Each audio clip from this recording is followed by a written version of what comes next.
everyone, I'm Buddyfight, and this is a deck profile for Cursed Dragons, which is released in Golden Garter, which was released on March 1st, 2019. The flag is Darkness Dragon World, with my buddy being Black Dragon Knight Geil. Starting off the monster lineup with Black Dragon Knight Lzam, 2 copies, of course, since you really only want 2 of this. Is attack redirection, you don't want to not play it, and of course if you have it destroyed on your opponent's turn, you get 2 extra life, which for a win condition deck you always want. 4 copies of All Bull, which is just gauge a life and draw.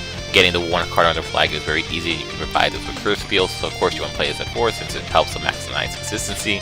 And of course you want that 4 copies of your buddy Black Dragon Knight Geil, since this entire deck revolves around Geil's ability to put cards underneath the flag. For the win condition, you want as many copies of this card as you can call to destroy over and over again, to just stack as many cards on the flag so you can win with Sentence of Curse. 3 copies of Black Dragon Knight Lzam. It's a once per turn call, and it also costs a card to discard to use the ability. So I only play this card at 3, since obviously you can only call it once. I can't abuse its ability as much as I want, but it's a very important card to use, since you could either search out your Geil or your set spells, whichever one you need at that particular time. 3 copies of Black Dragon Knight Zevin Stygian. It's one of the easy ways to stack Geil's ability. You just consistently keep destroying it over and over again, and if you run out, just call another one, because you play this copy at 3, so it's not that hard to just play multiple, and Underration also helps you search out for the drop zone, so you should be fine. 2 copies of Chaos Darrow Berg.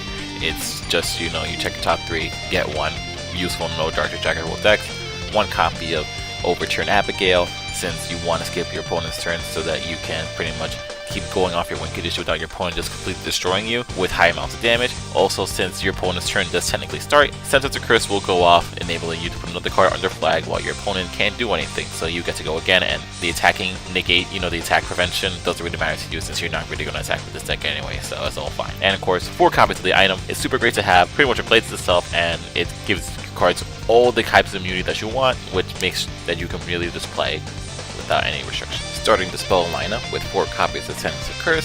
Since it is your win condition, you do want to play as many of this card as you can, even though you can only set 1, but of course, why not? 3 copies of Curse Fields, since it does gauge and draw whenever you use your deck's main gimmick, and lets you revive either Geil or All Bull from your drop zone during each player's attack phase, not just your own attack phase, which makes this card very beneficial.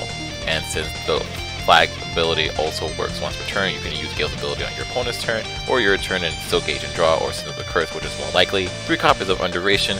It salvages a monster from your drop zone, either your own Geil or your Stygian, which can be used to pop Geil multiple times, and also the gauge in life is also really good plus.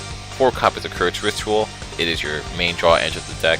You pop Geil, you draw 3 cards, which is great. And 3 copies of Cursed Light, since it will give you 4 gauge. I know it can also give you 4 life, but you want the gauge, since you need to call Geil over and over and over and over again. The deck has enough life gain that it doesn't really matter, so I prefer the 4 gauge, but you can also 4 life if you want. The last Cursed Dragon spell is 2 copies of Scarred Pine, which can rest any card in the field, but of course, its second ability lets you rest all cards on your opponent's field, pretty great. Or some cards are immune to rest, so you don't want to run and send too many copies that you can't really use. 2 copies of 100 Demon Sorcery Death Sacrifice. Pop all your monsters on your field and draw cards for each. Pop Geil, use both abilities to draw a card and then to get it back to your hand anyway, so you don't really lose anything. 2 copies of Devil Sigma to gauge in life. You want the gauge, of course, because you need to keep calling Geil on the war again, and of course it's a counter, which means you can use on your opponent's turn too. 2 copies of Loyalty, since it does prevent multiple calls, also blocks damage. Of course, I wish I could run Black-White Armor, but it's not currently out, so I do run Loyalty instead. And 2 copies of Buddy Block, since your opponent will probably be very aggressive just to try to wipe you out, so Buddy Block does prevent you from being completely destroyed. And that's Cursed Dragons.